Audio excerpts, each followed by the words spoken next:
Is gun violence up in Toronto? That's a question being asked after yet another deadly weekend in our city. Earlier today, I spoke with the president of the Toronto Police Association, who says the violence on our streets is beyond concerning.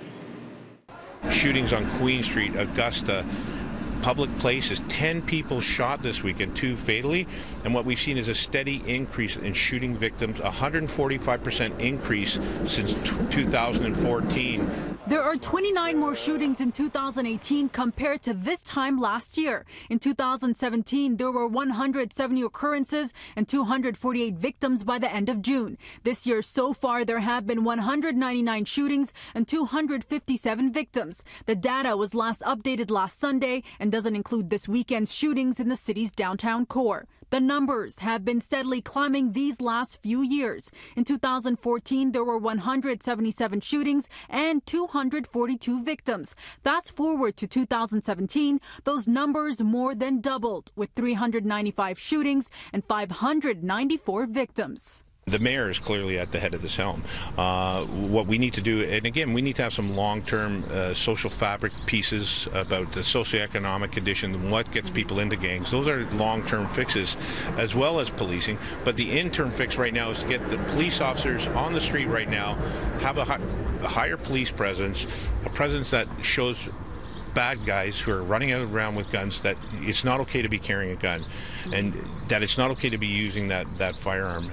Today, Mayor John Tory tells City News the city is hiring 200 police officers this year and has spoken to Police Chief Mark Saunders, who told him police are, quote, seized with this issue.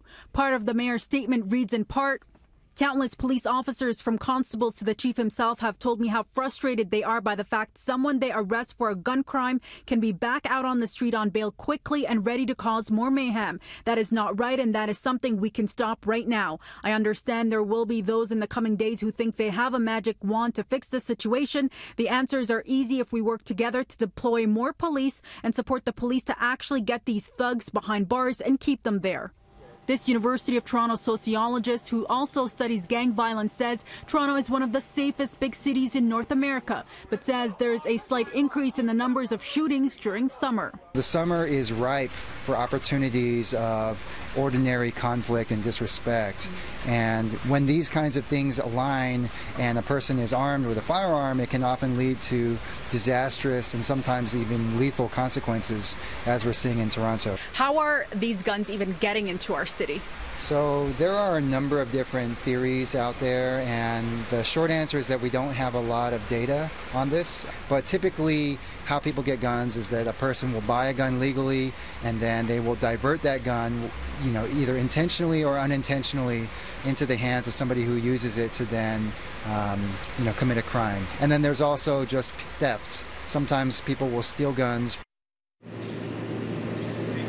And John Tory also saying he will be making a call to Federal Public Safety Minister Ralph Goodale. And today, Ontario's new Premier Doug Ford released this statement on gun violence in Toronto.